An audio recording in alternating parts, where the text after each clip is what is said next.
ಈ ಧರ್ಮಶಾಸ್ತ್ರಗಳಲ್ಲಿ ಅದು ಆಕ್ಷೇಪಗಳು ಉಂಟು. ಸಮುದ್ರ ದಾಟಿ ಹೋಗಬಾರದು ಅಂತ.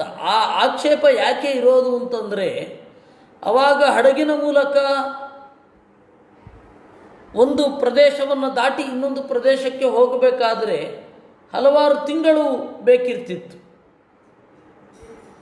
ಹಲವಾರು ತಿಂಗಳು. ಈಗಲೂ ಕೂಡ ಅಮೇರಿಕೆಗೋ ಇಂಗ್ಲೆಂಡ್ಗೋ ಹೋಗೋದು ಅಂತಾದರೆ ತಿಂಗಳಗಟ್ಟಲೆ ಸಂಚಾರ ಮಾಡಬೇಕು ಹಡಗಿನಲ್ಲಿ. ಫ್ಲೈಟಲ್ಲಿ ಆರಾಮಾಗಿ ಹೊರಟೋಗ್ಬಿಡ್ಬೋದು. ಹಡಗಿನಲ್ಲಿ ಆವಾಗ ಫ್ಲೈಟ್ ಇರಲಿಲ್ಲ, ಹಡಗು ಇತ್ತು. ಅಗ್ನಿಹೋತ್ರ ಮೊದಲಾದವುಗಳಿಗೆಲ್ಲ ತೊಂದರೆ ಆಗೋದು. ಅದಕ್ಕೆ ನೀವು ಸಮುದ್ರ ಪ್ರಯಾಣ ನಿಷಿದ್ಧ ಅಂತ ಹೇಳಿದ್ದೇ ವಿನಃ ಬೇರೆ ಅಲ್ಲ. ಈ ಕ್ರಿಯೆಗಳನ್ನು ಮಾಡಲಿಕ್ಕಾದರೆ ಎಲ್ಲಿ ಕೂಡ ಹೋಗಬಹುದು. ವಿಹಿತವಾದ ಯಜ್ಞಾದಿ ಅಗ್ನಿಹೋತ್ರಾದಿ ಪಂಚಯಜ್ಞಾದಿ ಕ್ರಿಯೆಗಳನ್ನು ಮಾಡಿದವರು, ಮಾಡಲಿಕ್ಕಾಗುವವರು ಎಲ್ಲಿ ಬೇಕಾದರೂ ಹೋಗಬಹುದು. ಇಂಥ ಕಡೆ ಹೋಗಬಾರದು, ಇಂಥ ಕಡೆ ಹೋಗಬೇಕು ಅಂತಿಲ್ಲ. ಭಾಗವತ ತಾತ್ಪರ್ಯದಲ್ಲಿ ಮಧ್ವಾಚಾರ್ಯರು ಶುದ್ಧಿಯ ಬಗ್ಗೆ ಮತ್ತು ದೇಶದ ಪಾವಿತ್ರ್ಯದ ಬಗ್ಗೆ ಮಾತನಾಡಿದ್ದಾರೆ. ಅದನ್ನು ತಿಳಿದುಕೊಳ್ಳದ ಮಂದಿ ಧರ್ಮಶಾಸ್ತ್ರವನ್ನು ಓದಿ ತಾವು ಗೊಂದಲಗೆಟ್ಟು ಉಳಿದವರನ್ನು ಗೊಂದಲಗೆಡಿಸಿ ಹುಚ್ಚಾಪಟ್ಟೆ ಬೈಫರ್ಕೇಟ್ ಮಾಡಿ ಒದ್ದಾಡಿಸಿದ್ದಾರೆ. ಒಂದು ಸ್ವಲ್ಪ ಅದನ್ನು ಓದಿದರೆ ಬಹಳ ಚೆನ್ನಾಗಿರುತ್ತೆ. ಹಾಗೆ ಮಧ್ವಾಚಾರ್ಯರ ಈ ಮಹಾಭಾರತ ತಾತ್ಪರ್ಯ ನಿರ್ಣಯದ 29ನೇ ಅಧ್ಯಾಯ ನೋಡಿದವರಿಗೆ ಯಾರ್ಯಾರು ವೇದವನ್ನು ಓದಬಹುದು ಅನ್ನೋದಕ್ಕೆ ನರಾದಿ ಕುಲಜ ಅಪಿ ಸ್ತ್ರೀಯ ಅಂತ ಹೇಳ್ತಾರೆ. ಹೆಣ್ಣು ಮಕ್ಕಳು ಕೂಡ ವೇದವನ್ನು ಓದಬಹುದು ಮನೆವಾಳ್ತೆ ತೀರಿದ ಮೇಲೆ ಅಂತ ಹೇಳ್ತಾರೆ ಆಚಾರ್ಯರು. ಈ ಹಿನ್ನೆಲೆಯಲ್ಲಿ ಆ ಬ್ರಹ್ಮಾವರ್ತವನ್ನು ದಾಟಿ ಹೋಗೋದು ಅವತ್ತಿನ ಕಾಲದಲ್ಲಿ ಅಪರಾಧ ಆಯಿತು. ಯಾಕೆಂದರೆ ಶಿಶುಪಾಲನ ಪ್ರಕಾರ ಅಲ್ಲಿ ವೈದಿಕ ಕ್ರಿಯೆಗಳು ನಡೆಸಲಿಕ್ಕೆ ಸಾಧ್ಯ ಆಗಲ್ಲ ಅಂತ ಭ್ರಮೆ ಇತ್ತು ಅವನಿಗೆ.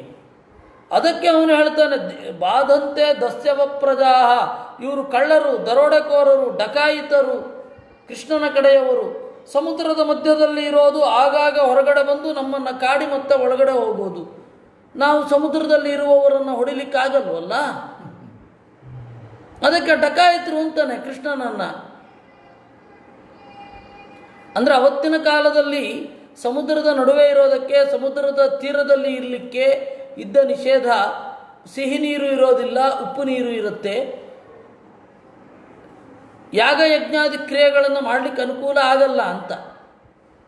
ಆದರೆ ಕೃಷ್ಣ ದ್ವಾರಕೆಯ ಸುತ್ತ ಹಲವಾರು ಪ್ರದೇಶಗಳ ತನಕ ಸಿಹಿ ನೀರನ್ನು ಮಾಡಿಸಿದ್ದ ಅಂತ ಹೇಳ್ತಾರೆ ಭಾಗವತದಲ್ಲಿ ಮತ್ತು ಮಹಾಭಾರತ ತಾತ್ಪರ್ಯ ನಿರ್ಣಯದಲ್ಲಿ. ಹೀಗಾಗಿ ಯಾಗ ಯಜ್ಞಾದಿಗಳೆಲ್ಲ ನಡೀತಾ ಇತ್ತು. ಮೊಟ್ಟ ಮೊದಲು ವೀಸಾ ಪದ್ಧತಿ ಶುರು ಮಾಡಿದವ ಕೃಷ್ಣ ಅನ್ನೋದು ವನಪರ್ವದಲ್ಲಿ ಆಗಾಗ ನಾವು ನೋಡ್ತಾ ಇದ್ದೇವೆ. ಹಾಗೆ ತೆಗೆದ ಮುದ್ರಿಕೆ ಇವತ್ತು ಕೂಡ ಆ ಕುರುಕ್ಷೇತ್ರ ಕೃಷ್ಣ ಮ್ಯೂಸಿಯಮ್ಮಲ್ಲಿ ಸಿಗುತ್ತೆ ಅನ್ನೋದು ನಾವು ನೋಡಿದ್ದೇವೆ. ಆದ್ದರಿಂದಾಗಿ ಹೇಗೆ ಹೇಳುವುದು, ಕೃಷ್ಣ ಅಲ್ಲಿ ಸಮುದ್ರದಲ್ಲಿ ವಾಸ ಮಾಡಿದ್ದು ತಪ್ಪು ಅಂತ ಶಿಶುಪಾಲನ ಅಭಿಪ್ರಾಯ ಅದು. ನಾವು ಶಿಶುಪಾಲನ ಪಕ್ಷದವರಾಗಬಾರದಲ್ವಾ. ಸಮುದ್ರಯಾನ ಮಾಡಿದ್ದೇ ತಪ್ಪು ಅಂತ ಬೇಕಾಗಿಲ್ಲ. ಅದರ ಸ್ಪಿರಿಟನ್ನು ನೋಡಬೇಕು. ಯಾವುದೇ ಗ್ರಂಥದ ಸ್ಪಿರಿಟ್ ಏನು, ಆ ಮೇಲ್ನೋಟದ ವಾಕ್ಯವನ್ನು ಹಿಡಿದು ಜೋತಾಡೋದಲ್ಲ. ಆ ಸ್ಪಿರಿಟ್ ಏನು ಅನ್ನೋದನ್ನು ನೋಡಬೇಕು. ಅದಕ್ಕೆ ಅವನು ಹೇಳ್ತಾನೆ, ಸಮುದ್ರಂ ದುರ್ಗಮಾಚರಿತ್ಯ, ಇದು ನಿಮಗೆ ಜಲದುರ್ಗ ಆಯಿತು. ಬಾಧಂತೆ ದಸ್ಯವ ಪ್ರಜಾಹ, ಕಳ್ಳರು ಕಾಕರು ಅಡಗುವ ಹಾಗೆ ಕೃಷ್ಣ ಅಡಗಿದ್ದಾನೆ, ಬಂದು ನಮ್ಮನ್ನೆಲ್ಲ ಕಾಡ್ತಾನೆ. ಅವನಿಗೆ ಅಗ್ರಪೂಜೆ ಮಾಡೋದು ತಪ್ಪು ಅಂತ ಆರ್ಗ್ಯೂ ಮಾಡ್ತಾನೆ. ನೋಡಿ, ಒಳ್ಳೆ ಋಷಿಗಳು ಸೇವೆ ಮಾಡುವ ಈ ಕುರುಕ್ಷೇತ್ರ, ಈ ಮಧುರೆ ಅಂದರೆ ಅದು ಡೆಲ್ಲಿಯ ಹತ್ತಿರ ಬರತಕ್ಕಂಥದ್ದು. ಇಲ್ಲಿ ಇದ್ದ ಪ್ರದೇಶವನ್ನು ಬಿಟ್ಟು ಅಲ್ಲೆಲ್ಲೋ ಹೋಗಿ ಕುಳಿತುಕೊಂಡು ಮತ್ತಿಲ್ಲಿ ಬರೋದೆಂಥದ್ದು ನಾಟಕ ಅಂದ ಅವನು ಶಿಶುಪಾಲ. ಏವಮಾದಿನ್ಯ ಭದ್ರಾಣಿ ಬಭಾಷೆ ನಷ್ಟಮಂಗಳ ನೋವಾಚ ಕಿಂಚಿತ್ ಭಗವಾನ್ ಯಥಾ ಸಿಂಹ ಶಿವಾರುತಂ. ಏವಮಾದೀನಿ ಅಭದ್ರಾಣಿ, ಇದೇ ಮೊದಲಾಗಿರತಕ್ಕಂತಹ ಅಭದ್ರಾಣಿ ಅತ್ಯಂತ ಅಮಂಗಳಕರವಾದ ಮಾತನ್ನು ಕೃಷ್ಣನ ಎದುರು ಆಡಿದ. ನಷ್ಟಮಂಗಳ, ಆಡಿದ ಕ್ಷಣದಿಂದ ಅವನು ಮಂಗಳವನ್ನು ಕಳೆದುಕೊಂಡಿದ್ದ. ನೋವಾಚ ಕಿಂಚಿತ್ ಭಗವಾನ್, ಕೃಷ್ಣ ಅದಕ್ಕೆ ಉತ್ತರವನ್ನೇ ಕೊಡಲಿಲ್ಲ. ಹೇಗೆ? ಯಥಾ ಸಿಂಹ ಶಿವಾರುತಂ, ಶಿವ ಅಂದರೆ ಹೆಣ್ಣು ನರಿ, ಶಿವಾರುತಂ ಹೆಣ್ಣು ನರಿಯ ಊಳಿಡುವಿಕೆಯನ್ನು ಸಿಂಹ ಹೇಗೆ ಲೆಕ್ಕಿಸುವುದಿಲ್ಲವೋ ಹಾಗೆ ಆ ಶಿವ ಏನಿದೆಯಲ್ಲ ಹೆಣ್ಣು ನರಿ, ಈಗ ಅದಕ್ಕೊಂದು ಹೊಸ ರೂಪ ಬಂದಿದೆ. ಅದನ್ನು ಫೇಸ್ಬುಕ್ ಅಂತ ಕರೀತಾರೆ. ಭಗವನ್ನಿಂದನಂ ಶ್ರುತ್ವಾ ದುಸ್ಸಹಂ ತತ್ಸಭಾಸದಃ ಕರ್ಣೋ ಪಿಧಾಯ ನಿರ್ಜಗ್ಮುಃ ಶಪಂತಶ್ಚೇದಿಪಂ ವೃಷಾ. ಹೀಗೆ ಪರಮಾತ್ಮನ ನಿಂದನೆಯನ್ನು ಕೇಳಿ ತಾಳಲಾಗದೆ ಭಕ್ತರು ಅನೇಕರು ಎರಡೂ ಕಿವಿಗಳನ್ನು ಕೈಯಿಂದ ಮುಚ್ಚಿಕೊಂಡು ಹೊರಗಡೆ ಹೋದರಂತೆ. ನಿಂದಾಂ ಭಗವತ ಶೃಣ್ವನ್ ತತ್ಪರಸ್ಯ ಜನಸ್ಯ ವಾ ತಥೋ ನಾಪೈತಿ ಯಸ್ಸೋಪಿ ಯಾತ್ಯಧ ಸುಕೃತಾಚ್ಯುತಃ.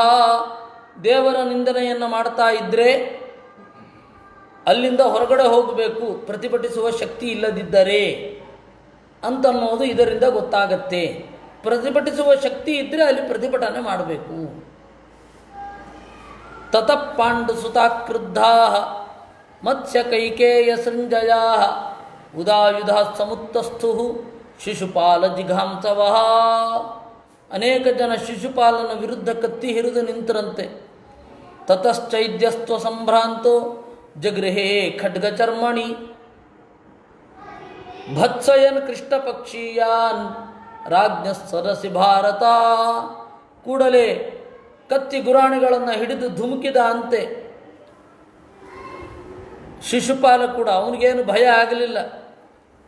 ತಾವದುತ್ಥಾಯ ಭಗವಾನ್ ತಾನ್ನಿವಾರ್ಯ ಸ್ವಯಂ ವೃಷಾ ಕ್ಷುರಾಂತ ಚಕ್ರೇಣ ಜಹಾರಾಪತತೋ ರಿಪೋಹ. ಕೃಷ್ಣ ತಡೆದು ನೀವೇನು ಮಾಡತಕ್ಕದ್ದಲ್ಲ ಅಂತ ತನ್ನ ಉದ್ದವಾದ ಚಕ್ರವನ್ನು ಎಸೆದು ಅವನ ತಲೆಯನ್ನು ಕತ್ತರಿಸಿದ. ಮತ್ತೆ ಯಥಾ ಪ್ರಕಾರ ಶಿಶುಪಾಲನ ತಾಯಿಗೆ ಮಾತು ಕೊಟ್ಟಿದ್ದ, 101 ತಪ್ಪನ್ನು ಕ್ಷಮಿಸ್ತೇನೆ, 102 ಅದೆಲ್ಲ ಅಸಂಗತ ಇಲ್ಲ ಅಲ್ಲಿ. ಶಬ್ದ ಕೋಲಾಹಲೋಥಾಸೀತ್ ಶಿಶುಪಾಲೇ ಹತೆ ಮಹಾನ್ ತತ್ರ ತತಾಯಿನೋ ಭೂಪಾ ದುದ್ರುವುರ್ಜೀವಿತೈಷಿಣಃ. ಹೀಗೆ ಒಂದು ಯಜ್ಞದ ಸಮಾರಂಭದ ಕಡೆಯಲ್ಲಿ ಒಂದು ಅಮಂಗಳವೋ ಎಂಬಂತೆ, ಸಜ್ಜನರಿಗೆ ಮಂಗಳವೋ ಎಂಬಂತೆ ತೋರಿತು. ಶಿಶುಪಾಲನ ಪಕ್ಷದಲ್ಲಿ ಯಾರ್ಯಾರು ಇದ್ದರೂ ಅವರೆಲ್ಲ ಅಲ್ಲಿಂದಲೇ ಓಡಿದರಂತೆ. ಜನ್ಮತ್ರಯಾನುಗುಣಿತ ವೈರ ಸಂರಬ್ಧಯಾಧಿಯ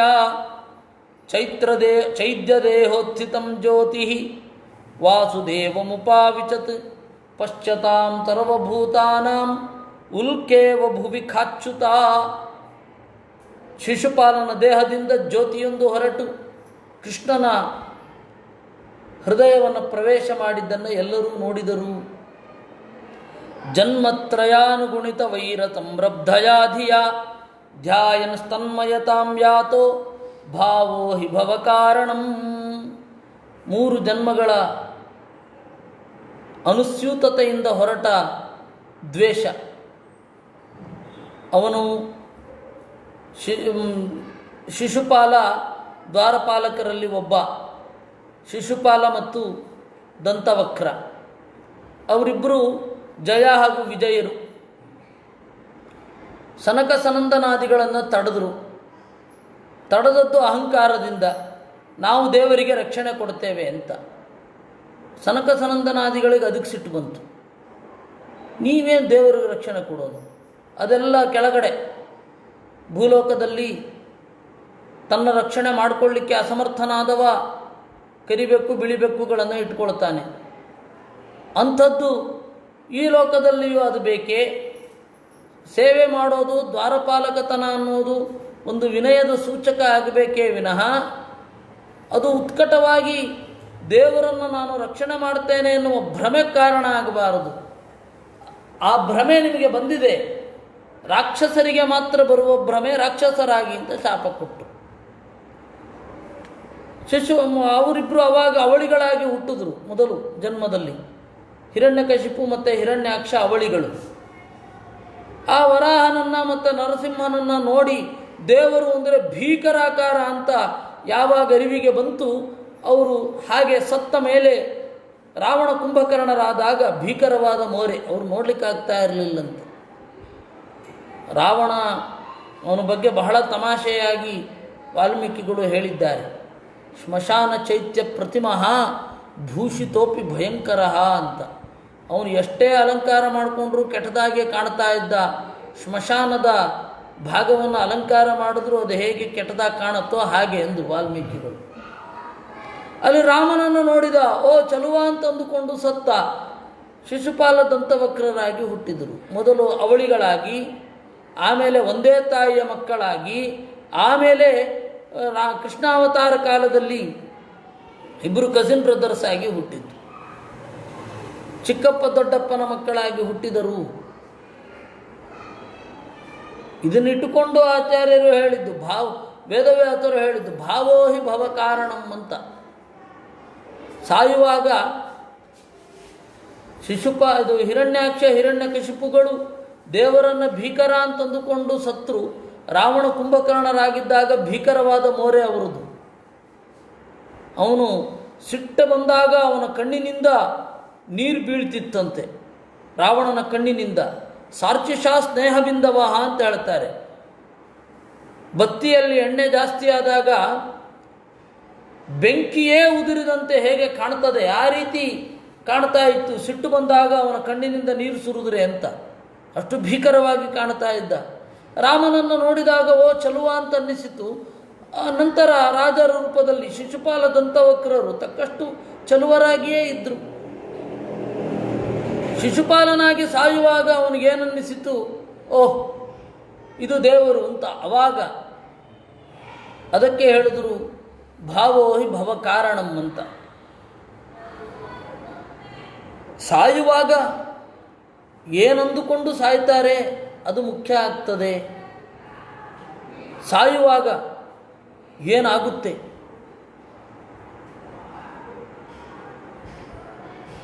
ಎಷ್ಟೋ ಕಡೆ ಸಾಯುವಾಗ ಬಂದ ಭಾವನೆ ಕೆಟ್ಟದಾಗಿರೋದಿಲ್ಲ. ಭೀಷ್ಮಾಚಾರ್ಯರಿಗೂ ಕೂಡ ಸಾಯುವಾಗ ದೇವರ ಸ್ಮರಣೆ ಬರಲಿಲ್ಲ, ಅವರ ಮೂಲ ರೂಪದ ಸ್ಮರಣೆ ಬಂತು ಅಂತ ಆಚಾರ್ಯರು ಹೇಳ್ತಾರೆ.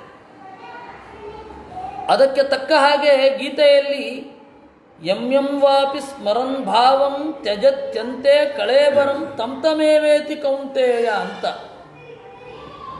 ಯಂ ಭಾವಂ ಯಾವ ಯಾವ ರೂಪವನ್ನು ಯಾವುದನ್ನು ಸ್ಮರನ್, ಅದು continuous tense, present continuous tense, ಅದು ನೆನಪಿಸಿಕೊಳ್ಳುತ್ತಾ ದೇಹವನ್ನು ತ್ಯಾಗ ಮಾಡಬೇಕು. ಆಗ ಅವನು ಆ ಪರಮಾತ್ಮನ ರೂಪವನ್ನು ಹೊಂದುತ್ತಾನೆ. ಒಂದು ಕಾನ್ಸೆಪ್ಟ್ ಪ್ರಪತ್ತಿ ಅಂತ ಇದೆ. ಪ್ರಪತ್ತಿ ಅಂದರೆ ಶರಣಾಗತಿ ಅಂತ. ಯಾವಾಗಲೂ ದೇವರಲ್ಲಿ ಒಂದು ಶರಣಾಗತಿಯನ್ನು ಹೊಂದಿದರೆ ಸಾಕು, ಮತ್ತೆ ಸಾಯುವಾಗ ಸ್ಮರಣೆ ಬರಬೇಕಾಗಿಲ್ಲ ಅಂತ ಒಂದು ಮತ ಉಂಟು. ಕಂಚಿ ವರದರಾಜನೇ ಹೇಳಿದ ಅಂತೆ,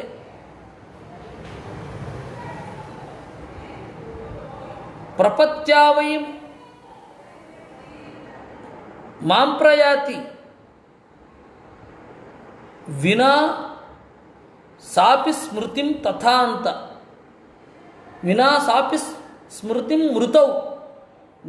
ಸಾಯುವಾಗ ನೆನಪಿಸಿಕೊಳ್ಳದೆ ಹೋದರೂ ನನ್ನ ಶರಣಾಗತನಾಗಿಟ್ಬಿಟ್ರೆ ಅವನು ಏನು ಚಿಂತನೆ ಮಾಡಿದ್ರು ನಾನು ಅದನ್ನು ಕೊಡ್ತೇನೆ ಅಂತ ವರದರಾಜ ಹೇಳಿದ ಅಂತ ಒಂದು ಆಖ್ಯಾಯಿಕೆ ಬರುತ್ತೆ.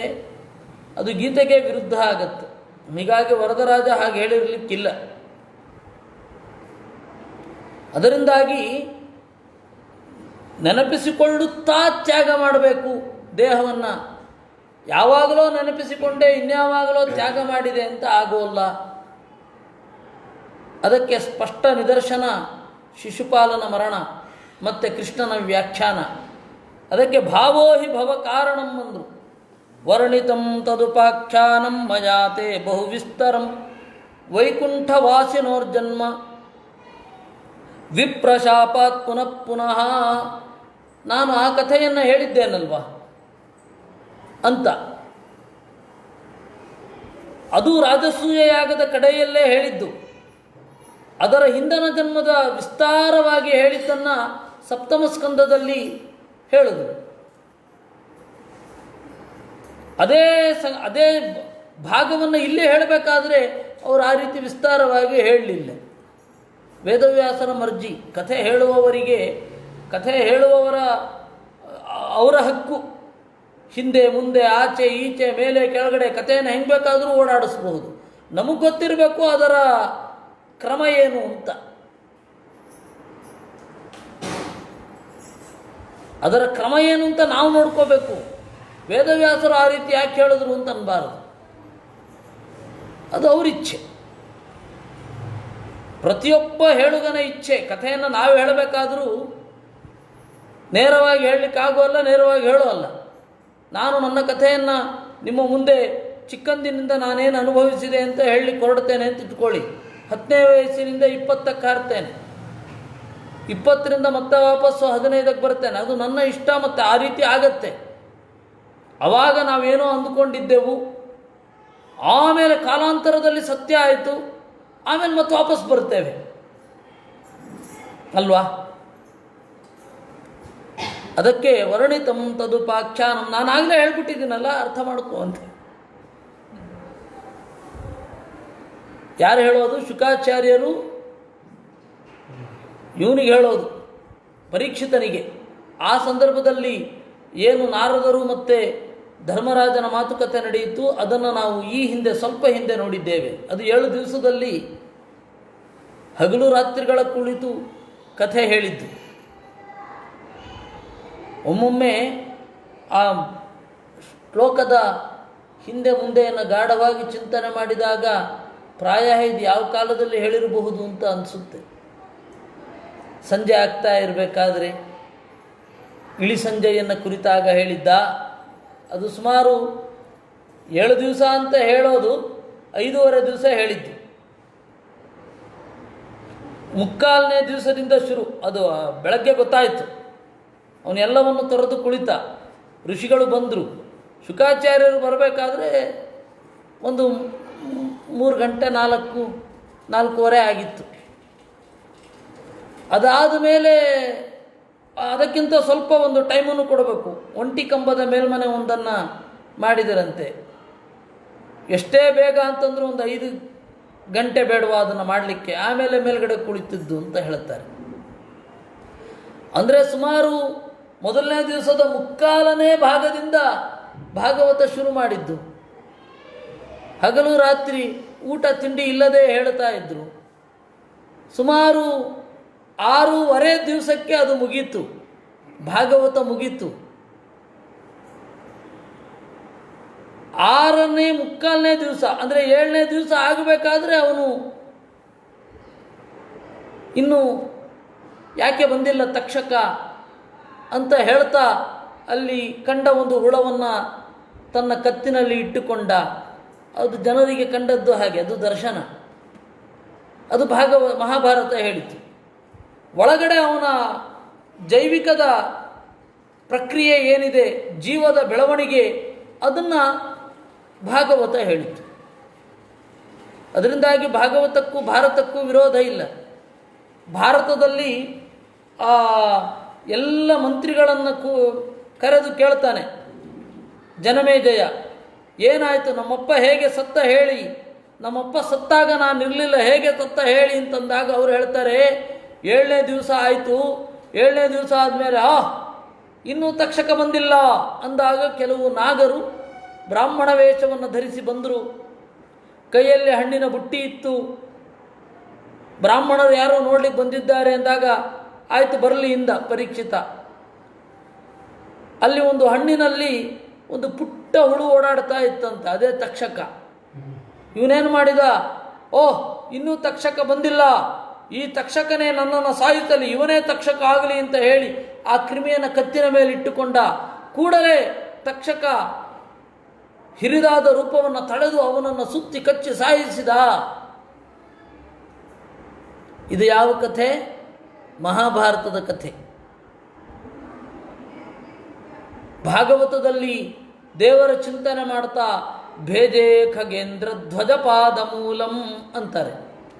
ದೇವರನ್ನ ಚಿಂತನೆ ಮಾಡಿದ, ಅವನು ಬಿಟ್ಟು ಹೋಗ್ತಾ ಇರಬೇಕಾದ್ರೆ ತಕ್ಷಕ ಮುಂದೆ ಕಚ್ಚಿದ ಅಂತ ಹೇಳ್ತಾರೆ.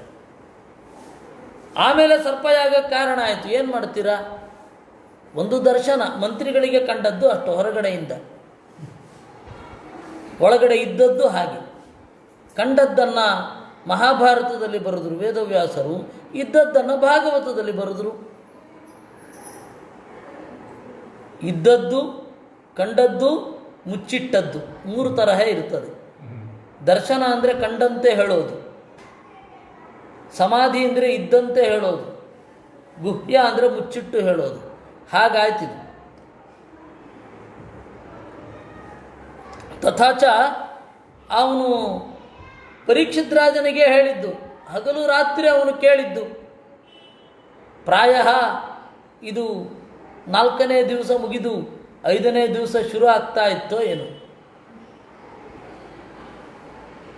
ಕೃಷ್ಣನ ಜೀವನದ ಹಿನ್ನೋಟ, 104ನೇ ವಯಸ್ಸಿನಲ್ಲಿ ಕೃಷ್ಣ ಏನು ಇಡೀ ತನ್ನ ಜೀವನದ ಹಿನ್ನೆಲೆಯನ್ನೆಲ್ಲ ನೋಡಿದ. ಅದು ಏಕಾದಶ ಸ್ಕಂಧ. ಆ ಏಕಾದಶ ಸ್ಕಂಧ ಪ್ರಾಯ 6ನೇ ದಿವಸ, 5 ಮತ್ತು 6ನೇ ದಿವಸ ದ್ವಾದಶ ಸ್ಕಂಧ ಅದು ಮುಗಿದು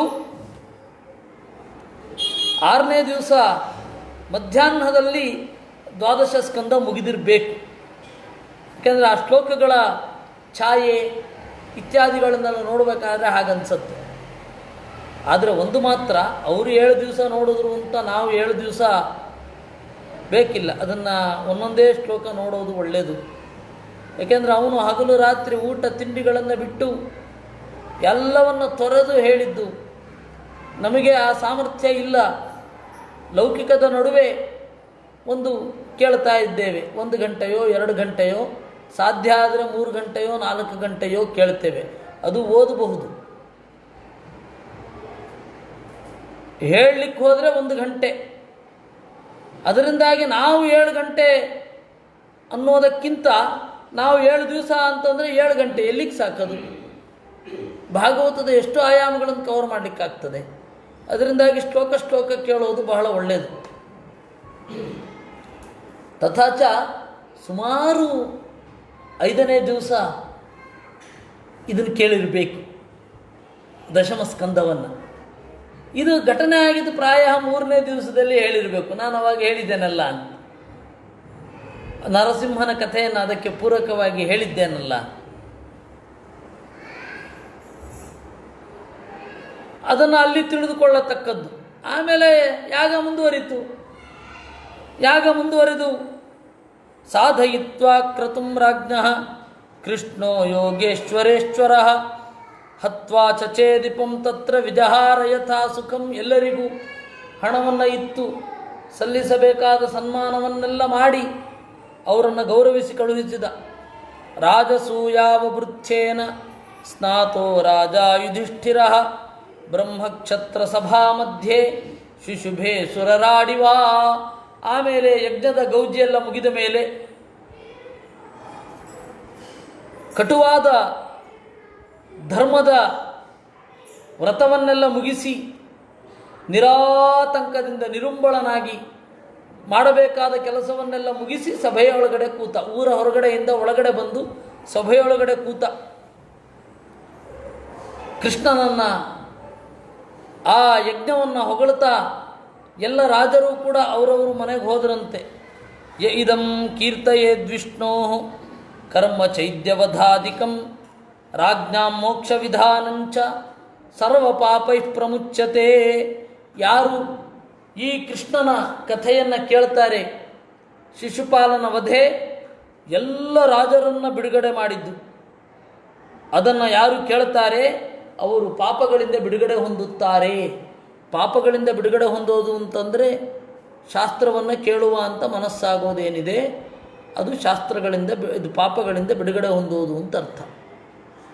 ಪುಣ್ಯಕ್ಷೇತ್ರಗಳಲ್ಲಿ ಸ್ನಾನ ಮಾಡಬೇಕಾದರೆ, ವಿಶೇಷತಃ ಗಂಗೆಯಲ್ಲಿ ಸ್ನಾನ ಮಾಡಬೇಕಾದರೆ ಈ ಅಜ್ಞಾನ ಪರಿಹಾರ ಆಗಿ, ಅಥವಾ ಕಾವೇರಿಯಲ್ಲಾಗಲಿ ಯಾವುದೇ ನದಿಯಲ್ಲಾಗಲಿ ಪಾಪ ಪರಿಹಾರ ಆಗಿ, ಅಂದರೆ ಜ್ಞಾನ ಪ್ರತಿಬಂಧಕವಾದ ಪಾಪಗಳೆಲ್ಲ ಪರಿಹಾರ ಆಗಿ ನಮ್ಮ ಒಳಗಡೆ ಅರಿವು ತುಂಬಿಕೊಳ್ಳಲಿ ಅಂತ ಸ್ನಾನ ಮಾಡಬೇಕು. ಆಗ ಅದು ಹಾಗೇ ಆಗುತ್ತೆ. ಅದಕ್ಕೆ ಒಮ್ಮೊಮ್ಮೆ ಅನಿಸುತ್ತೆ, ವರ್ಷಕ್ಕೊಮ್ಮೆ ಗಂಗೆಗೆ ಹೋಗಿ ಬರಬೇಕು, ಅಲ್ಲಿ ಸ್ನಾನ ಮಾಡಿ ಮನಸ್ಸು ತಿಳಿಯಾಗಲಿ, ಶಾಸ್ತ್ರದ ಅರಿವು ಎದೆಯಲ್ಲಿ ಇನ್ನಷ್ಟು ಗಟ್ಟಿಯಾಗಲಿ ಅಂತ ಬೇಡಿಕೊಳ್ಳಬೇಕು ಅಂತ.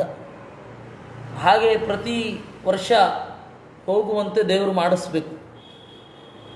ಹೀಗೆ ಅಲ್ಲಿಂದ ಬಂದ ಮೇಲೆ ಶಾಸ್ತ್ರವನ್ನು ಕೇಳುವ ಅವಕಾಶ, ಶಾಸ್ತ್ರವನ್ನು ಕೇಳುವ ರೀತಿ, ಅದನ್ನು ಎದೆಯಲ್ಲಿ ತುಂಬಿಕೊಳ್ಳುವ ರೀತಿ ಎಲ್ಲ ಬದಲಾಗುತ್ತೆ. ಬದಲಾಯಿತು ಅಂತಂದರೆ ಯಾತ್ರೆ ಯಶಸ್ವಿಯಾಗಿದೆ ಅಂತ ಅರ್ಥ. ಇತಿ ಶ್ರೀಮದ್ಭಾಗವತೆ ದಶಮಸ್ಕಂಧೆ 82ತಮೋಧ್ಯಾಯ 82ನೇ ಅಧ್ಯಾಯ. ಮೊದಲು ಆ ತೀರ್ಥಯಾತ್ರೆ. ತೀರ್ಥ ಅಂತಂದರೆ ನೀರಿನ ಸೆಲೆ ಅಂತ. ಆಮೇಲೆ ಈ ತೀರ್ಥಯಾತ್ರೆ, ಶಾಸ್ತ್ರವನ್ನು ತೀರ್ಥ ಅಂತ ಕರೀತಾರೆ. ಅಜಾತಶತ್ರೋಸ್ತಂ ದೃಷ್ಟ್ವಾ ರಾಜಸೂಯ ಮಹೋದಯಂ ಸರ್ವೇ ಮುಮಿದಿರೇ ಬ್ರಹ್ಮನ್ ದೇವಾ ಏತ ಸಮಾಗತಾ. ಅಲ್ಲಿ ಬಂದವರೆಲ್ಲ ರಾಜಸೂಯ ಯಾಗದ ಮಹಾವೈಭವವನ್ನು ನೋಡಿ ಸಂತೋಷಪಟ್ಟರಂತೆ. ದುರ್ಯೋಧನಂ ವರ್ಜಯಿತ್ವಾ ರಾಜಾನ ಋಷಯಸ್ಸುರಾ ಇತಿ ಶ್ರುತನ್ನೋ ಭಗವನ್ ತತ್ರ ಕಾರಣಮುಚ್ಯತಾಂ. ಪರೀಕ್ಷಿತ ಹೇಳಿದ, ನಾವು ಅದನ್ನು ಕೇಳಿದ್ದೇವೆ, ಆದರೆ ದುರ್ಯೋಧನ ಒಬ್ಬನಿಗೆ ಸಂತೋಷ ಆಗಲಿಲ್ಲ ಅಂತಲೂ ಕೇಳಿದ್ದೇವೆ. ಅದಕ್ಕೇನು ಕಾರಣ? ಯಾಗವನ್ನು ಮಾಡಿದ ನಮ್ಮ ತಾತ, ನಮ್ಮ ದೊಡ್ಡಪ್ಪ ಧರ್ಮರಾಜ, ನನ್ನ ಇನ್ನೊಬ್ಬ ದೊಡ್ಡಪ್ಪ ದುರ್ಯೋಧನ. ದುರ್ಯೋಧನನಿಗೆ ಆ ರಾಜಸೂಯ ಯಾಗದ ಉನ್ನತಿಯನ್ನು ಸಹಿಸಲಿಕ್ಕಾಗಲಿಲ್ಲ ಮನಸ್ಸಿನಲ್ಲಿ ಅಂತ ಕೇಳ್ತಾ ಇದ್ದೇವೆ. ಏನು ಕಾರಣ ಹೇಳಬಹುದಾ ಅಂತ. ದೊಡ್ಡ ತಾತ ಶ್ರೀಚುಕೌವಾಚ ಪಿತಾಮಹಸ್ಯತೆ ಯಜ್ಞೆ ರಾಜಸೂಯೇ ಮಹಾತ್ಮನಃ ಬಾಂಧವಾ ಪರಿಚರ್ಯಾಯಾಂ ತಸ್ಯಾಸನ್ ಪ್ರೇಮ ಬಂಧನಾ. ಶುಕಾಚಾರ್ಯರು ಹೇಳಿದರು, ಆಯಿತು, ನಿನ್ನ ತಾತನ ರಾಜಸೂಯ ಯಾಗದ ಬಗ್ಗೆ ಹೇಳ್ತೇನೆ ಕೇಳು. ಎಲ್ಲರೂ ಕೂಡ ತಾವೇ ವಾಲಂಟಿಯರ್ಸ್ ಅಂತ ಹೇಳ್ತಾರಲ್ಲ, ಸ್ವಯಂ ಸೇವಕರು, ಆ ರೀತಿ ತಾವೇ ಸೇವೆಗೆ ಅಂತ ಮುಂದೆ ಬಂದರಂತೆ. ಯಾರ್ಯಾರು ಏನೇನು ಮಾಡಿದ್ರು ಅಂತ ಲಿಸ್ಟ್ ಇದೆ. ನಮಗೆ ಇರುವ ತಪ್ಪು ಕಲ್ಪನೆಯನ್ನು ತಿದ್ದುಕೊಳ್ಳಿಕ್ಕೆ ಒಳ್ಳೆಯ ಲಿಸ್ಟು ಅದು. ಭೀಮೋ ಮಹಾನತಾಧ್ಯಕ್ಷ. ಭೀಮ ಅಡುಗೆ ಮನೆಯ ಜವಾಬ್ದಾರಿ ವಹಿಸಿಕೊಂಡ ಅಂತೆ. ಧನಾಧ್ಯಕ್ಷ ಸುಯೋಧನ. ರಾಜಸೂಯ ಯಾಗದಲ್ಲಿ ಬರುವ ಕಾಣಿಕೆಗಳನ್ನು ನಿರ್ವಾಹ ಮಾಡಲಿಕ್ಕೆ, ಅದನ್ನು ತೆಗೆದುಕೊಳ್ಳಿಕ್ಕೆ ದುರ್ಯೋಧನ. ಸುಯೋಧನ ಅಂದರೆ ಅವನು ಬೇರೊಬ್ಬರ ಜೊತೆ ಸುಲಭವಾಗಿ ಯುದ್ಧ ಮಾಡ್ತಾನೆ ಅಂತ. ಒಳ್ಳೆಯದು ಕೆಟ್ಟದು ಅಂತ ಅಲ್ವೇ ಅಲ್ಲ. ದುರ್ಯೋಧನ ಅಂದರೆ ಅವನ ಹತ್ರ ಬೇರೆಯವರು ಯುದ್ಧ ಮಾಡಲಿಕ್ಕೆ ಕಷ್ಟಪಡ್ತಾರೆ ಅಂತ ಅರ್ಥ. ದುರ್ಯೋಧನ ಅಂದರೆ ಕೆಟ್ಟವನು ಅಂತ ಅರ್ಥ ಅಲ್ಲ. ದುರ್ಯೋಧನ ಅಂತ ಹೇಳಿದ್ರೆ ಮಹಾವೀರ ಅಂತ ಅರ್ಥ. ಸುಯೋಧನ ಅಂದರೆ ಅವನ ಪಾಲಿಗೆ ಬೇರೆಯವರು ವೀರರು ಅಲ್ಲ, ಆರಾಮವಾಗಿ ಯುದ್ಧ ಮಾಡ್ತಾರೆ ಅಂತ. ಅದರಿಂದಾಗಿ ದುರ್ಯೋಧನ ಸುಯೋಧನ. ಸಹದೇವಸ್ತು ಪೂಜಾಯಾಂ. ಎಲ್ಲರನ್ನ ಆಧರಿಸಿ ಅವರವರ ಅಗತ್ಯಗಳನ್ನು ನೋಡಿಕೊಳ್ಳಿಕ್ಕೆ ಸಹದೇವ. ನಕುಲೋ ದ್ರವ್ಯ ಸಾಧನೆ. ಯಾರ್ಯಾರಿಗೆ ಬೇಕು ಏನೇನು ಸಾಮಾನುಗಳನ್ನು ಕೊಡಲಿಕ್ಕೆ, ಯಜ್ಞಕ್ಕೆ ಬೇಕಾದ ಸಾಮಗ್ರಿಗಳನ್ನು ಕೊಡಲಿಕ್ಕೆ ನಕುಲ. ಸತಾಂ ಶುಶ್ರೂಷಣೆ ಜಿಷ್ಣು ಕೃಷ್ಣ ಪಾದಾವನೇ ಜನೇ. ಸಜ್ಜನರನ್ನು ಸೇವೆ ಮಾಡಲಿಕ್ಕೆ ಅರ್ಜುನ, ಕಾಲು ತೊಳಿಲಿಕ್ಕೆ ಕೃಷ್ಣ. ನಾವೇನು ಚಿಂತನೆ ಮಾಡಿದ್ದೇವೆ ಎಂಜಿಲೆಲೆ ಎತ್ತಿದ್ದು ಕೃಷ್ಣ ಅಂತ, ಅಸಂಗತ ಅದು. ಎಂಜಿಲೆಲೆ ಕೃಷ್ಣ ಎತ್ತಲಿಲ್ಲ, ಬಂದವರ ಕಾಲು ತೊಳೆದ ಅಷ್ಟೆ. ಪರಿವೇಷಣೆ ದೃಪದರಾಟ್, ಬಡಿಸ್ಲಿಕ್ಕೆ ದೃಪದ ಅಂದರೆ ಮೇಲ್ವಿಚಾರಣೆ, ಇಲ್ಲಿ ಹೀಗೆ ಬಡಿಸಿ ಇಲ್ಲಿ ಹೀಗೆ ಬಡಿಸಿ ಅಂತ ಹೇಳಲಿಕ್ಕೆ ಪರಿವೇಷಣೆ ದೃಪದರಾಟ್. ಆಮೇಲೆ ಕರ್ಣೋ ದಾನೇ ಮಹಾಮನಾಹ, ಕರ್ಣ ದಾನ ಮಾಡಲಿಕ್ಕೆ ಮಹಾಮನಾಹ ಅಂತ ಹೇಳ್ತಾರೆ. ಅವಕಾಶ ಸಿಕ್ಕಾಗ ಕರ್ಣನನ್ನು ಹೊಗಳದೆ ವೇದವ್ಯಾಸರು ಬಿಡೋಲ್ಲ. ಕರ್ಣ ಬಹಳ ಒಳ್ಳೆಯವ, ಆದರೆ ರೈಟ್ ಮ್ಯಾನ್ ಎಟ್ ರಾಂಗ್ ಪಾರ್ಟಿ ಅಷ್ಟೆ. ಒಳ್ಳೆ ಮನುಷ್ಯ, ಕೆಟ್ಟ ಪಕ್ಷ. ಹಾಗೆ ರಾಂಗ್ ಮ್ಯಾನ್ ಎಟ್ ರೈಟ್ ಪಾರ್ಟಿನೂ ಇರ್ತಾರೆ, ಹೇಳಿದ್ದು. ಕರ್ಣ ಕೃಷ್ಣನನ್ನು ಬಂಧಿಸಲಿಕ್ಕೆ ಹೊರಟ ಪಡೆಯಲ್ಲಿ ಇದ್ದ, ದುರ್ಯೋಧನನಿಗಾಗಿ ಇದ್ದ ವಿನಃ ಮನಸ್ಸಿನಿಂದ ಹಾಗೆ ಬಂಧಿಸಲಿಕ್ಕೆ ಹೋಗಬಾರದು ಅಂತಲೇ ಇತ್ತು. ದ್ರೌಪದಿಯನ್ನು ಸೆಳೆದಾಗಲೂ ಕೂಡ ಅವನು ದ್ರೌಪದಿಯನ್ನು ಕುರಿತು ಕೆಟ್ಟದಾಗೇನು ಮಾತನಾಡಲಿಲ್ಲ, ಅವನು ಹೊಗಳಿದ.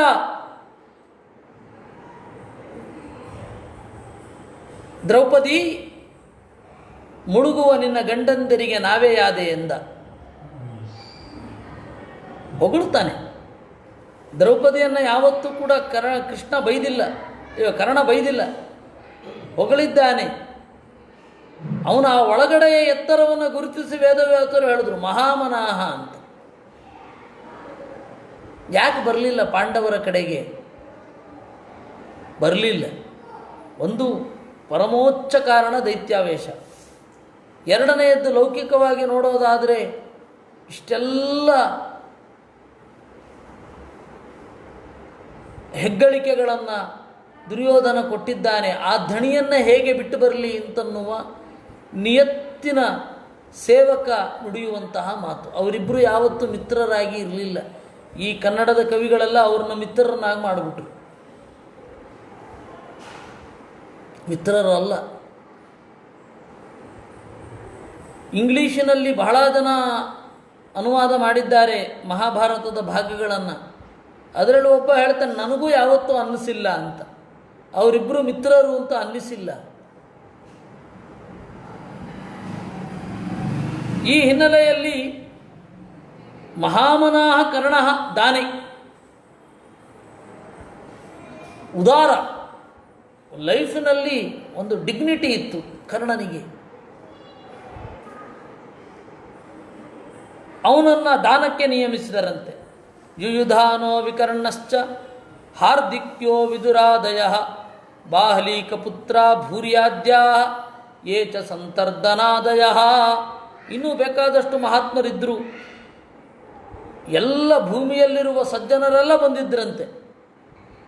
ಯುಯುಧಾನ ಅಂದರೆ ಸಾತ್ಯಕಿ, ಇನ್ನು ವಿಕರ್ಣ, ಹಾರ್ದಿಕ್ಯ ಅಂದರೆ ಕೃತವರ್ಮ, ವಿದುರ, ಬಾಹ್ಲೀಕನ ಮಕ್ಕಳು, ಭೂರಿಶ್ರವ, ಶಲ ಅಂತ ಸಂತರ್ಧನ ಮೊದಲಾದವರು ಬೇರೆ ಬೇರೆ ಕರ್ಮಗಳಲ್ಲಿ ತೊಡಗಿಕೊಂಡ್ರಂತೆ. ಪ್ರವರ್ತಂತೆ ಸ್ಮರಾಜೇಂದ್ರ ರಾಜ್ಞ ಪ್ರಿಯ ಚಿಕೀರ್ಷಯ. ಯುಧಿಷ್ಠಿರನಿಗೆ ಪ್ರಿಯವಾಗಲಿ ಅಂತ ಹೇಳಿ ಬೇರೆ ಬೇರೆ ಸೇವೆಗಳಲ್ಲಿ ತಮ್ಮನ್ನು ತಾವು ತೊಡಗಿಸಿಕೊಂಡರು. ಋತ್ವಿಕ್ಸದಸ್ಯ ಬಹುವಿತ್ಸು ಸುಹೃತ್ತಮೇಷು ಸ್ವಿಷ್ಟೇಷು ಸುನೃತ ಮಹಾರ್ಹಣ ದಕ್ಷಿಣಾಭಿ ಚೈತ್ಯೇ ಚ ಸಾತ್ವತ ಪತೇಶ್ಚರಣಂ ಪ್ರವಿಷ್ಟೇ ಚಕ್ರುಸ್ತತಸ್ತವಭೃತಸ್ತಪನಂ ದ್ಯುನದ್ಯಾಂ. ಗಂಗೆಯಲ್ಲಿ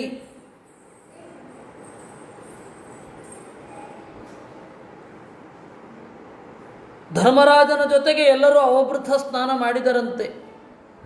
ಮೃದಂಗ, ಶಂಖ, ಭೇರಿ, ಗೋಮುಖ ಮೊದಲಾದ ವಾದ್ಯಗಳೆಲ್ಲ ಮೊಳಗುವಾಗ ಜೊತೆಗೆ ಬಂದ್ರಂತೆ. ಯಜ್ಞ ಭೂಮಿಯಿಂದ ಊರಿನ ಒಳಗಡೆ ವೈಭವದ ಮೆರವಣಿಗೆಯಲ್ಲಿ ಬಂದರು. ತೈಲ ಗೋರತ ಗಂಧೋದ ಹರಿದ್ರಾಸ್ತ್ರಾಂಧ್ರ ಕುಂಕುಮೈ ಪುಂಭಿರ್ಲಿಪ್ತ ಪ್ರಲಿಂಪಂತ್ಯ ವಿಜಹೃರ್ವಾರಯೋಚಿತ. ಒಳ್ಳೆ ಗಂಧದ ಎಣ್ಣೆಗಳನ್ನು ಬಳಿದುಕೊಳ್ಳುತ್ತಾ ಗಂಧದಿಂದ ಉಂಟಾದ ನೀರನ್ನು ಚುಮುಕಿಸಿಕೊಳ್ಳುತ್ತಾ, ಅಲ್ಲಿ ತನಕ ಯಜ್ಞದಲ್ಲಿ ಭೋಗ ಇಲ್ಲ, ಯಜ್ಞದಲ್ಲಿ ಭೋಗ ಇಲ್ಲ, ಹೀಗಾಗಿ ಗಂಧ ಮೊದಲಾದವುಗಳ ಸುಳಿವು ಇಲ್ಲ. ಯಜ್ಞ ಮುಗಿಸಿ ಬಂದ ಮೇಲೆ ಭೋಗ, ಮಲ್ಲಿಗೆಯನ್ನು ಮುಡಿದುಕೊಳ್ಳೋದು, ಹೂವಿನ ಹಾರವನ್ನು ಹಾಕಿಕೊಳ್ಳೋದು, ಸೆಂಟ ಹಾಕಿಕೊಳ್ಳೋದು ಎಲ್ಲ ಪೂಜೆ ಆದಮೇಲೆ, ಯಜ್ಞ ಆದಮೇಲೆ. ವ್ಯರೋಚತ ಸಪತ್ನೀಭಿ ಕ್ರಿಯಾಭಿಕ್ರತುರಾಡಿವಾ, ಆ ತರಹದ ಒಂದು ಯಜ್ಞ ಬ್ರಹ್ಮಾಂಡದಲ್ಲಿಯೇ ಆಗಿರಲಿಲ್ಲ.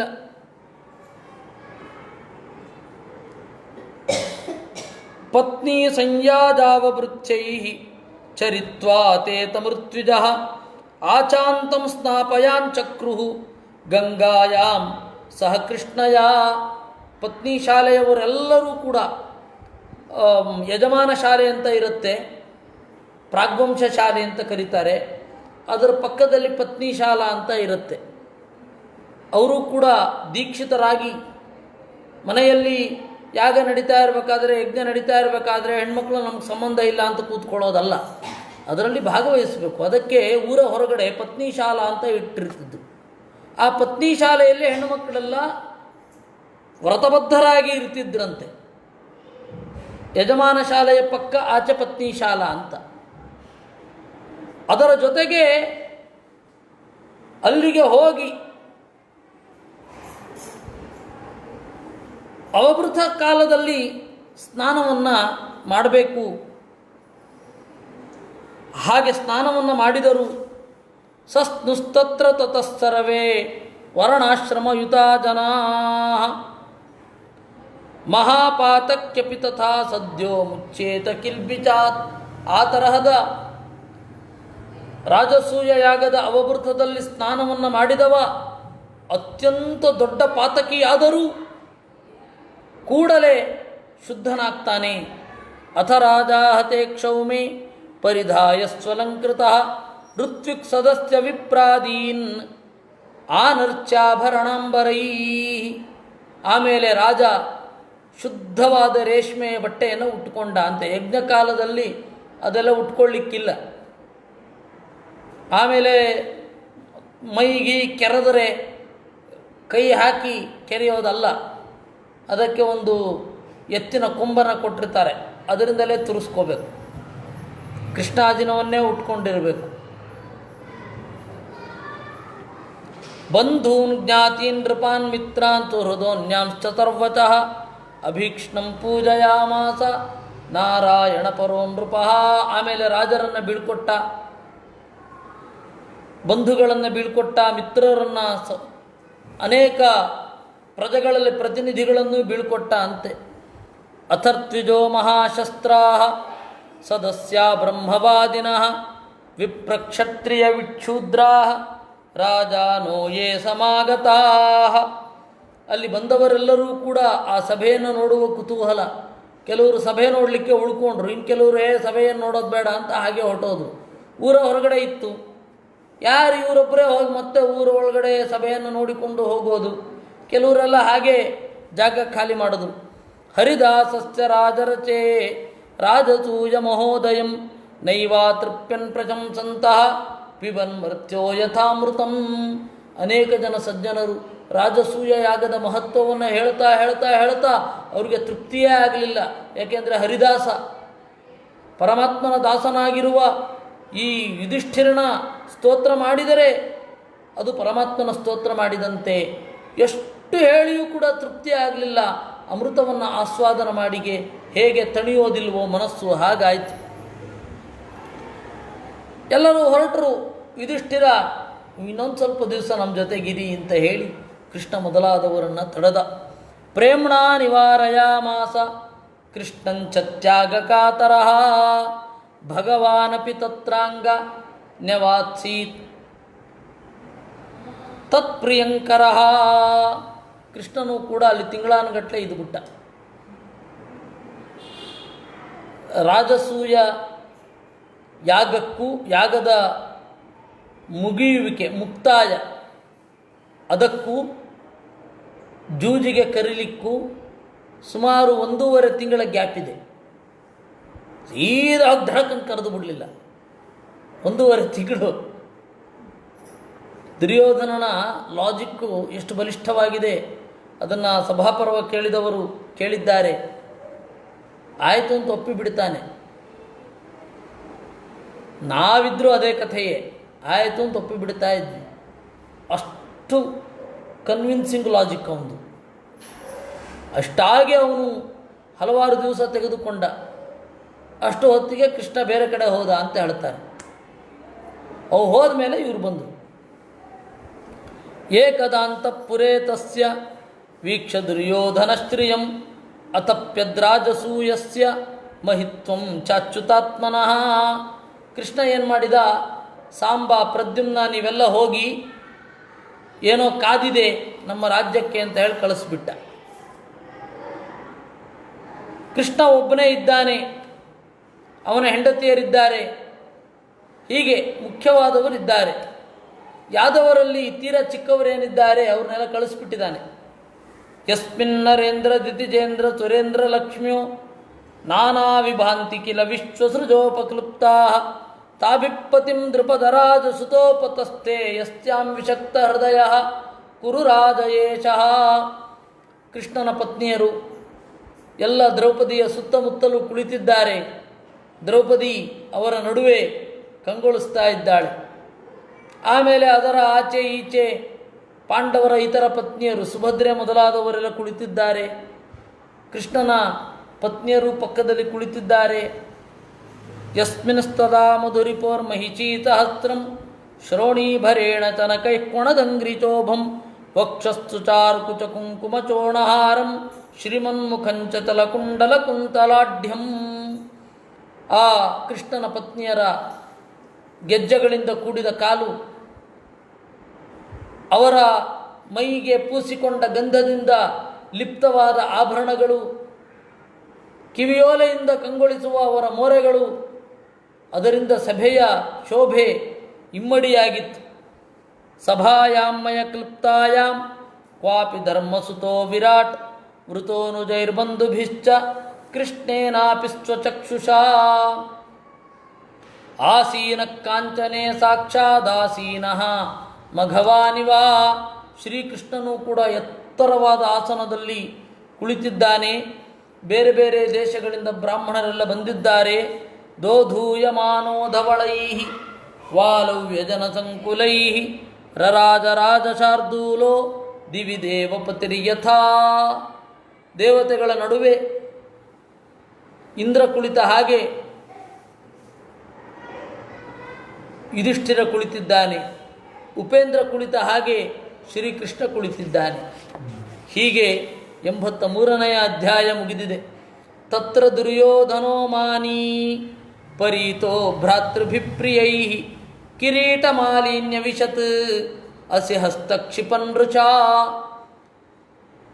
ದುರ್ಯೋಧನ ಪ್ರವೇಶ ಮಾಡಿದ ಅಂತೆ. ಹೇಗೆ? ಪರೀತೋ ಭ್ರಾತೃಭಿಪ್ರಿಯೈ, ತಮ್ಮಂದಿರ ಜೊತೆಗೆ. ಕಿರೀಟ ಮಾಲಿನ್ಯ ವಿಶತ್, ಒಳ್ಳೆ ಕಿರೀಟವನ್ನು ತೊಟ್ಟುಕೊಂಡಿದ್ದ. ಅಸಿಹಸ್ತ ಕ್ಷಿಪನ್ ರುಚ, ಆಯುಧವನ್ನು ಹಿಡಿದು ಒಳಗಡೆ ಪ್ರವೇಶ ಮಾಡಿದ. ಆಯುಧ ಇರಲೇಬೇಕು, ಕ್ಷತ್ರಿಯರಿಗೆ ಒಪ್ಪಿಕೊಳ್ಳೋಣ. ಆದರೆ ಹೊರೆಯಲ್ಲಿಯೋ ಎಲ್ಲಿಯೋ ಇರಬೇಕು.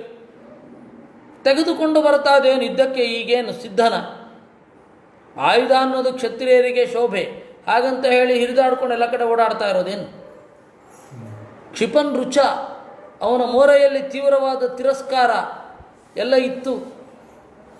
ಸ್ಥಳೇ ಪ್ಯಗೃಹ್ಣಾದ್ವಸ್ತ್ರಾಂತಂ ಹರಿನೀಲೋಪಲಾಚಿತೆ ಸ್ವಚ್ಛಾಂ ಪುಷ್ಕರಿಣೀಂ ಮತ್ವಾ ಸರ್ವೇ ತಂ ಜಹಸುರ್ಜನಾ. ಅಲ್ಲಿ ನೆಲದ ಮೇಲೆ ಒಂದು ಸಣ್ಣ ತೊಟ್ಟಿಯ ತರಹ,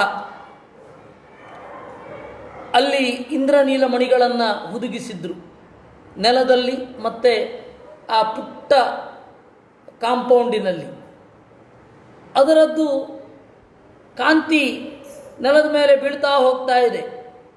ನೀರಿದ್ದ ಹಾಗಿತ್ತು. ಬಟ್ಟೆಯನ್ನು ಹೀಗೆ ಎತ್ಕೊಂಡ ಅಂತೆ. ಸ್ವಲ್ಪ ನಗು ತಡ್ಕೊಂಡ್ರು. ಸ್ವಚ್ಛಾಂ ಪುಷ್ಕರಿಣೀಂ ಮತ್ವಾ ಸರ್ವೇ ತಂ ಜಹಸುರ್ಜನಾ. ಅವನ ಭ್ರಮೆಗೇನು ಕಾರಣ ಅಂದರೆ ಅಲ್ಲಿ ಸ್ಫಟಿಕ ಮಣಿ ಇದೆ, ಅದರ ಮೇಲೆ ಈ ನೀಲಿ ಬಣ್ಣದ ಮಣಿಗಳಿದೆ. ಆ ನೀಲಿ ಬಣ್ಣದ ಮಳಿಗಳು ಅದ್ರ ಮೇಲೆ ಬಿದ್ದು ಹೀಗೆ ಹೋಗ್ತಾ ಇದೆ, ನೀರು ಹರಿತಾ ಇದೆ ಅಂತ ಅನ್ಕೊಂಡ್ಬಿಟ್ಟ. ಬಟ್ಟೆಯನ್ನು ಹೀಗೆ ಮೇಲ್ಗಡೆ ಎತ್ತಿದ ಅಂತೆ.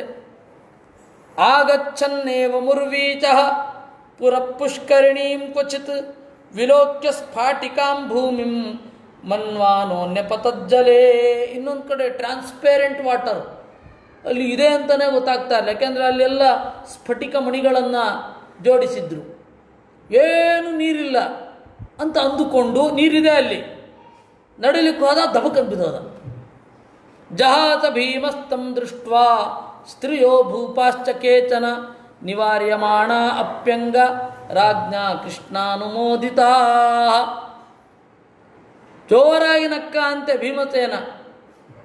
ಭೀಮಸೇನನ ಹೆಂಡತಿಯರೆಲ್ಲರೂ 21 + 2 23 ಜನ. 2 ಯಾರು ಅಂತಂದರೆ ದ್ರೌಪದಿ ಮತ್ತು ಕಾಳಿ. ಉಳಿದವರೆಲ್ಲರೂ ನಗಲಿಕ್ಕೆ ಶುರು ಮಾಡಿದ್ರು. ನಗಲಿಕ್ಕೆ ಕಾರಣ ಇತ್ತು, ಕೃಷ್ಣಾನುಮೋದಿತಾ. ಕೃಷ್ಣ ಸಂಜ್ಞೆ ಮಾಡಿದ್ದು ನಗರಿ ಬಿಡಬೇಡಿ ಅಂತ. ಅಜಾತ ಶತ್ರುರಾಕರ್ಣ್ಯ ವಸ್ತ್ರಸ್ತ್ರಗ್ಭೂಷಣಾದಿಕಂ ಸಂಪ್ರೇಶ್ಚಾಹ್ವಾಪಯಾಮಾತ ಸಾಮ್ನಾ ಯೋಗೇಶ್ವರೇಣ ಚ. ಆಗ ಸೀರಿಯಸ್ ಆಗಿ ಇದ್ದವನು, ಬೇಜಾರಾಗಬಾರದು ಅಂತ ಇದ್ದವನು ಧರ್ಮರಾಜ ಮಾತ್ರ ವಸ್ತ್ರಾದಿಗಳನ್ನು ಕೊಟ್ಟು ಕಳುಹಿಸಿದ. ಎಲ್ಲರಿಗೂ ಹೀಗೆ ಕನ್ಫ್ಯೂಸ್ ಆಗತ್ತೆ, ಏನು ಬೇಜಾರು ಮಾಡ್ಕೋಬೇಡ ಅಂತ ಹೇಳಿ ಬಟ್ಟೆಯನ್ನು ಕೊಟ್ಟನಂತೆ. ಅದು ಧರ್ಮರಾಜನಿಗೆ ಯೋಗ್ಯವಾದ ರೀತಿ. ಸರಿ, ನಕ್ಕಿದ್ದು ತಪ್ಪಲ್ವಾ ಅಂದರೆ ತಪ್ಪಲ್ಲ. ಇವಾಗ ಯಾರಾದರೊಬ್ಬರು ಹಿರಿಯರು ಬಿದ್ದರೆ ನಾವು ಹೋಗಿ ಅವ್ರನ್ನ ಮೇಲ್ಗಡೆ ಎತ್ತಿಡಿತೇವೆ, ನಗಲ್ಲ. ಆ ಸಂದರ್ಭದಲ್ಲಿ ಯಾರೋ ಒಬ್ಬ ಪ್ರತಿಭಟನೆ ಮಾಡಬೇಕು ಅಂತ ಬಂದವನು ದಬಕನ್ ಜಾರಿ ಬಿದ್ದೋದ್ರೆ ನಿಮ್ಮ ಮುಂದೆ ನಗ್ತೀರ ಅಲ್ವಾ? ನಾಟಕದಲ್ಲಿ ಎಷ್ಟು ವಿದ್ಯಾಪೀಠದ ಒಂದು ನಾಟಕ ಆಗ್ತಾ ಇತ್ತು, ಅದರಲ್ಲಿ ಹಾಗೆ ಅವನು ಸಿಟ್ಟು ಮಾಡಿಕೊಂಡು ಹೋಗುವಾಗ ಸರಿಯಾಗಿ ನೋಡಿರಲಿಲ್ಲ, ಅಲ್ಲಿ ಇದ್ದ ಗೋಡೆ ತಾಗಿತ್ತು ಅವನಿಗೆ. ನಗು ಬರುತ್ತೆ, ಅದು ಸೀರಿಯಸ್ ಆದರೆ ನಗು ಬರುತ್ತೆ. ರಸಾಭಾಸ ಆಯಿತು ಅಂತಷ್ಟೇ. ಯಾವುದೋ ಭಾವನೆಯಿಂದ ಬಂದವ ಇನ್ಯಾವುದೋ ಭಾವನೆಗೆ ಒಳಗಾಗಬೇಕಾದಾಗ ಬಂದಾಗ ನಗು ಬರೋದು, ಬೇರೆ ಸಂದರ್ಭದಲ್ಲಿ ಅಲ್ಲ. ಅದರಿಂದಾಗಿ ನಿವಾರ್ಯಮಾಣ ಅಪ್ಯಂಗ, ತಡದ ಅಂತೆ. ನಗಬೇಡಿ ನಗಬೇಡಿ ಅಂತ ಇದ್ದಾನೆ ಧರ್ಮರಾಜ. ಕೃಷ್ಣಾನುಮೋದಿತ, ಕೃಷ್ಣ ನಗರಿಯಿಂದ ಅವನು ನಕ್ರು. ಯಾಕೆಂದರೆ ಆ ನಗೆಯ ಹಿನ್ನೆಲೆಯಲ್ಲಿ, ಆ ನಗೆಯಿಂದ ಕೋಟ್ಯಂತರ ಜನ ಅಳಬೇಕಿತ್ತು. ಆ ನಗುವಿನ ಹಿಂದೆ ಕೋಟ್ಯಂತರ ಜನರ ಅಳು ಬರಬೇಕಿತ್ತು. ಅದಕ್ಕೆ ಕೃಷ್ಣಾನುಮೋದಿತ ಅಂದರು.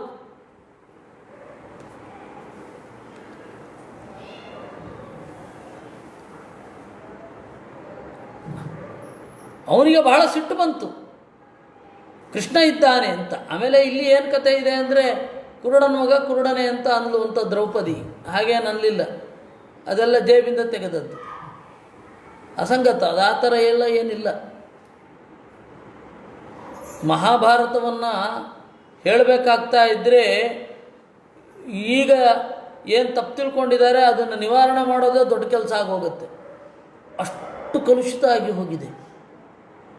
ಅವಳು ದ್ರೌಪದಿ ಪ್ರತ್ಯೇಕವಾಗಿ ಏನು ನಗಲಿಲ್ಲ, ಏನು ಮಾತಾಡಲಿಲ್ಲ. ಸರಿ, ಅಲ್ಲಿ ಕೃಷ್ಣ ಇದ್ನ ಇಲ್ವಾ? ಮಹಾಭಾರತದ ಪ್ರಕಾರ ಕೃಷ್ಣ ಇಲ್ಲ. 107 ಅಧ್ಯಾಯ ಇದೆ, 103 ಅಧ್ಯಾಯ ಇದೆ.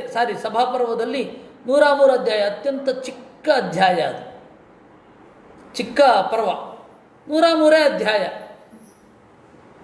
ಅಲ್ಲಿ 58ನೇ ಅಧ್ಯಾಯದಲ್ಲಿ ಕೃಷ್ಣ ಹೋದ ಅಂತ ಉಂಟು. 59ನೇ ಅಧ್ಯಾಯದಲ್ಲಿ ದುರ್ಯೋಧನ ಅವಮಾನಗೊಂಡ ಅಂತ ಉಂಟು. ನಂತರದ ಅಧ್ಯಾಯದಲ್ಲಿ ಕೃಷ್ಣ ನಕ್ಕ ಅಲ್ವಾ, ಅದಕ್ಕೆ ನನಗೆ ಬಹಳ ಸಿಟ್ಟು ಬಂತು ಅಂತ ಹೇಳ್ತಾನೆ. ಹೇಗದು ಕೂಡಿಸೋದು? ಅದಕ್ಕೆ ಹೇಳಿದರು, ಪ್ರಘಸ ಸ್ಟೈಲ್ನಲ್ಲಿ ವೇದವ್ಯಾಸರು ಹೇಳಿದ್ದು ಅಂತ ಮಧ್ವಾಚಾರ್ಯರು ಇದನ್ನು ನಿರ್ಣಯ ಮಾಡಿದ್ದಾರೆ. ಮಹಾಭಾರತ ತಾತ್ಪರ್ಯ ನಿರ್ಣಯದಲ್ಲಿ 9ನೇ ಅಧ್ಯಾಯದಲ್ಲಿ ರಾಮನ ಕಥೆಯಲ್ಲಿ ಯಾವ ರೀತಿ ಪೂರ್ವಾಪರೋತ್ತರವಾಗಿ ಚಿಂತನೆ ಮಾಡಬೇಕು ಅಂತ ಹೇಳಬೇಕಾದ್ರೆ ಪ್ರಾಸಂಗಿಕವಾಗಿ ಇಲ್ಲೂ ಕೂಡ ಹೇಳ್ತಾರೆ. ಅದರಿಂದಾಗಿ ನಿರ್ಣಯ ಬಂದಾಗ ಈ ರೀತಿ ಚಿಂತನೆ ಮಾಡಬೇಕು ಅಂದರು. ತದನಾದೃತ್ಯ ಸತ್ಕಾರಂ ವ್ರೀಳಾವನತಕಂಧರ ಜಾಜ್ವಲ್ಯಮಾನ ಹೃದಯ ನ ಜಗಾಮ ತದಂತಿಕಂ. ಈ ರೀತಿ ಜಾಜ್ವಲ್ಯಮಾನ ಹೃದಯ, ದುರ್ಯೋಧನನಿಗೆ ಸಿಟ್ಟು ಬಂತು, ಉರಿತಾ ಇದೆ ಎದೆ. ತದನಾದೃತ್ಯ ಸತ್ಕಾರಂ, ಆ ಸತ್ಕಾರವನ್ನು ಬೇಡ ಅಂದಂತೆ ಹೋದ. ಈ ಥರದ ಸತ್ಕಾರ ಬೇಡ ನನಗೆ ಅಂತ ಸಿಟ್ಟು ಬಂತು. ಸವ್ರೀಳಿತೋ ವಾಗ್ವದನೋ ರುಚಾಜ್ವಲನ್ ನಿಷ್ಕ್ರಮ್ಯ ತೂಷ್ಣೀಂ ಪ್ರಯಯೌ ಗಜಾಹ್ವಯಂ ಹಾಹೇತಿ ಶಬ್ದಸ್ಸು ಮಹಾನಭೂತ್ಸತಾಂ ಅಜಾತ ಶತ್ರುರ್ವಿಮನಾ ಇವಾಭವತ್. ಅವನು ಹೋಗ್ತಾ ಇದ್ದಾನೆ, ಎಲ್ಲರೂ ಹಾ ಹಾ ಅನ್ಲಿಕ್ಕೆ ಶುರು ಮಾಡಿದ್ರಂತೆ, ಏನೋ ಅನರ್ಥ ಆಗತ್ತೆ ಅಂತ. ಭೀಮಸೇನ ಮಾಮೂಲಾಗಿ ಸಂತೋಷದಲ್ಲಿದ್ದ, ಟೆನ್ಷನ್ಗೆ ಅಂತ ಒಳಗಾಗಿದ್ದು ಧರ್ಮರಾಜ ಮಾತ್ರ. ಅಜಾತ ಶತ್ರುರ್ವಿಮನಾ ಇವಾಭವತ್. ಯುಧಿಷ್ಠಿರ ವಿಮನಸ್ಕನಂತಾದ. ಹೀಗಾಗಬಾರ್ದಿತ್ತು, ಏನೋ ನಡೆಯುತ್ತೆ. ಬಭೂವ ತೂಷ್ಣೀಂ ಭಗವಾನ್ ಭುವೋಭರಂ ಜಿಹೀರ್ಷುರಾತ್ಮೇ ಹಿತಮಾತ್ಮನಿಸ್ಮರನ್ ತದಾ ವಿರಾಜಿ ಜಗದೀತ ತನ್ನಿಧೌ ಮುನಿಸ್ಸುರಾರಾಧಿತ ಪಾದ ಪಂಕಜ. ತದಾ ವಿರಾಸೀತ್, ಆಗ ನಾರದರು ದಿಗ್ಗನೆ ಕಾಣಿಸಿಕೊಂಡರು. ದುರ್ಯೋಧನನ ಎಕ್ಸಿಟ್, ನಾರದರ ಎಂಟ್ರಿ. ಉವಾಚ ಧರ್ಮರಾಜಸ್ತಂ ಪ್ರಣಿಪತ್ಯ ಯಥಾವಿಧಿ ಭವಾನ್ ಸರ್ವತ್ರ ಗೋ ಬ್ರಹ್ಮನ್ ಸರ್ವಕಾಲೇಶ್ವಸಂಗತಃ. ಸ್ವಾಮಿ ನಾರದರೇ, ಲೋಕವನ್ನೆಲ್ಲ ತಿರ್ಕೊಂಡು ಬಂದಿದ್ದೀರಾ, ಎಲ್ಲ ಕಡೆ ತಿರುಗುತ್ತಾ ಇರ್ತೀರಾ, ಆದರೆ ಯಾವುದಕ್ಕೂ ಅಂಟಿಲ್ಲ ನೀವು. ಭವಾನ್ ಬ್ರಹ್ಮನ್ ಸರ್ವಕಾಲೇಶು ಅಸಂಗತಃ, ಎಲ್ಲ ಕಡೆ ತಿರುಗುತ್ತೀರ, ಯಾವುದಕ್ಕೂ ಅಂಟುಕೊಂಡಿರಲಿಲ್ಲ. ನಾರದರ ಈ ವರ್ಣನೆಯನ್ನು ನೋಡಿದ್ರೆ ಸ್ವಾಮಿಗಳ ನೆನಪು ಬರುತ್ತೆ. ಅವರು ಎಲ್ಲ ಕಡೆ ತಿರುಗುತ್ತಾ ಇದ್ದರು, ಯಾವುದಕ್ಕೂ ಅಂಟುಕೊಂಡಿರಲಿಲ್ಲ. ಸನ್ಯಾಸಿಗಳಿಗೆ ಅದಕ್ಕೆ ತಿರುಗಲಿಕ್ಕೆ ಹೇಳೋದು. ಒಂದು ಕಡೆ ಇದ್ದರೆ ಗೃಹಸ್ಥರ ತರಹ ಕೆಲವೊಬ್ಬರಿಗೆ ಈಲ್ಡಾಗಿ ಬಿಡ್ತಾರೆ. ಎಲ್ಲರನ್ನು ಸ್ವಾಗತಿಸುವ ಆ ರಿಸೀವಿಂಗ್ ಕೆಪಾಸಿಟಿ ಹೊಟ್ಟೋಗುತ್ತೆ. ಹೀಗಾಗಿ ಸನ್ಯಾಸಿ ತಿರುಗ್ತಾ ಇರಬೇಕು ಅಂತ. ಗೃಹಸ್ಥ ತಿರುಗಿದ್ರೆ ಅವನಿಗೆ ಆ ಭಾವನೆ ಬಂದ್ಬಿಡುತ್ತೆ, ಸನ್ಯಾಸಿ ಥರ ಆಗೋಗ್ತಾನೆ. ಹೀಗಾಗಿ ಅವನು ತಿರುಗಬಾರದು ಅಂತ ಅಲ್ಲ, ಮೊದಲೇ ತಿರುಗಿದ್ರೆ ಅಂತ ಅನ್ನೋ ಪ್ರಶ್ನೆಗೆ ನನ್ನ ಹತ್ರ ಉತ್ತರ ಇಲ್ಲ.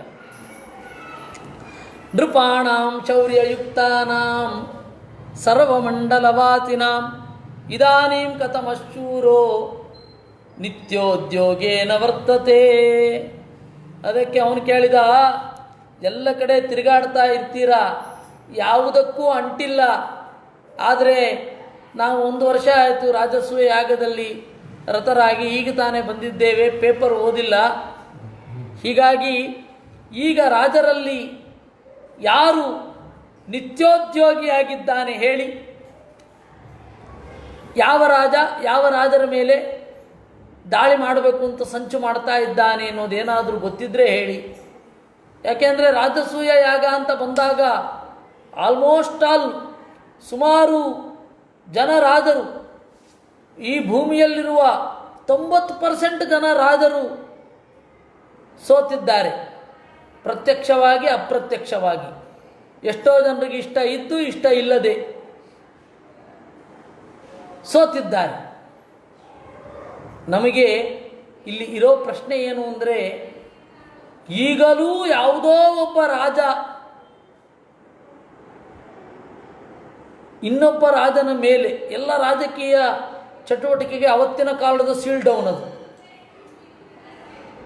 ಈಗಲೂ ಕೂಡ ಎಲ್ಲ ಶತ್ರುಗಳದ್ದು ಎಲ್ಲ ನಾಶ ಆಗೋಗಿದೆ. ಈಗಲೂ ಕೂಡ ಯಾರೋ ಒಬ್ಬ ಏನಾರೊಂದು ಮಾಡ್ತಾ ಇದ್ದಾನ. ಅಂತ ಕೇಳಿದರು ಅಂತನ್ನುವಲ್ಲಿಗೆ 12ನೆಯ ಶ್ಲೋಕ ಮುಗಿತು. 84ನೆಯ ಅಧ್ಯಾಯದಲ್ಲಿ ಇದು ಉಳಿದದ್ದು. ಏನು ಉತ್ತರ ಹೇಳಿದ್ರು ನಾರದರು, ಅದರಿಂದ ಇವನಿಗೇನು ತೊಂದರೆ ಆಯಿತು ಅನ್ನೋದನ್ನೆಲ್ಲ ನಾವು ನಾಳೆ ನೋಡೋಣ. ಈ ತನಕ ಕೇಳಿದ್ದೇವೆ. ಹೀಗೆ ನಮ್ಮಿಂದ ಚಿಂತಿತನಾದ ಭಗವಂತ ನಮ್ಮೆಲ್ಲರನ್ನೂ ಪಾಲಿಸಲಿ ಅಂತ ಎಲ್ಲರೂ ಒಟ್ಟಿಗೆ ಪ್ರಾರ್ಥನೆ ಮಾಡೋಣ, ದೇವರಲ್ಲಿ ಅರ್ಪಿಸೋಣ. ಕೃಷ್ಣಾರ್ಪಣಮಸ್ತು.